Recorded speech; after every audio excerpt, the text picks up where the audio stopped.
Hi guys, for today's vlog, gagawa tayo ng garlic na pickles. Sabi, magbalat ng bawang, kahit gaano karaming bawang, tapos ilagay sa garapon, lagyan ng suka, asukal, paminta, asin, at ilagay sa ref.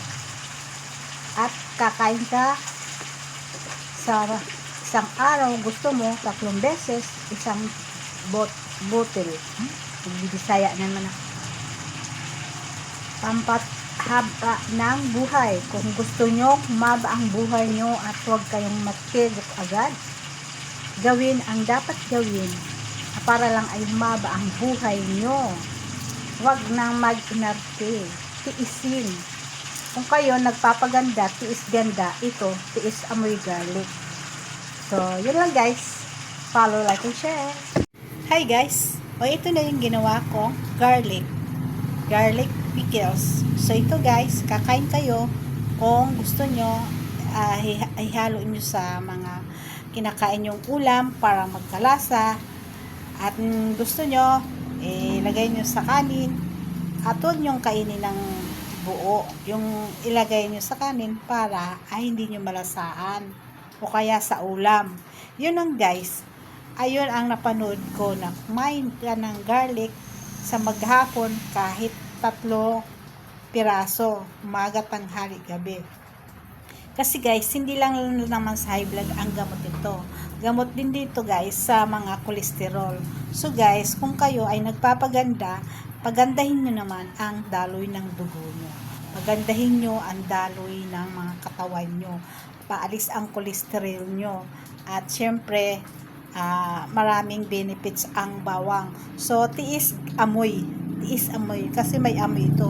Ani naman mabango ka kung mataas naman lahat-lahat. At syempre, iwas sakit. Yun guys.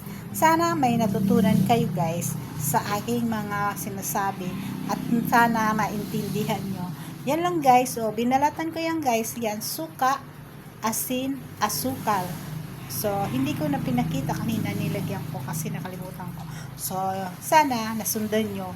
At mag-search kayo guys kung paano gumawa nito. Yung talagang gusto nyong maintindihan mo. Kung basta.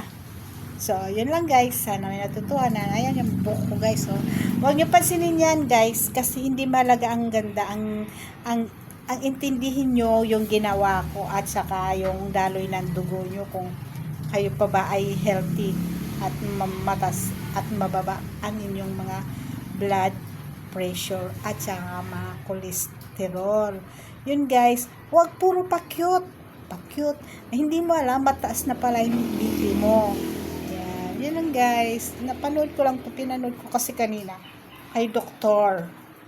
Dahil ito ay ginawa lang nila. Tapos, pag nilagay nyo ito sa rep, ganito guys, kaya malabo na yan kasi suka yan, at saka nilagay ko na sa rep. So, mag-iiba ang kulay niyan pag matagal na. So, kakain ka lang ito guys. Pilitin mong kumain, huwag ka mag-inarte. Yun lang guys.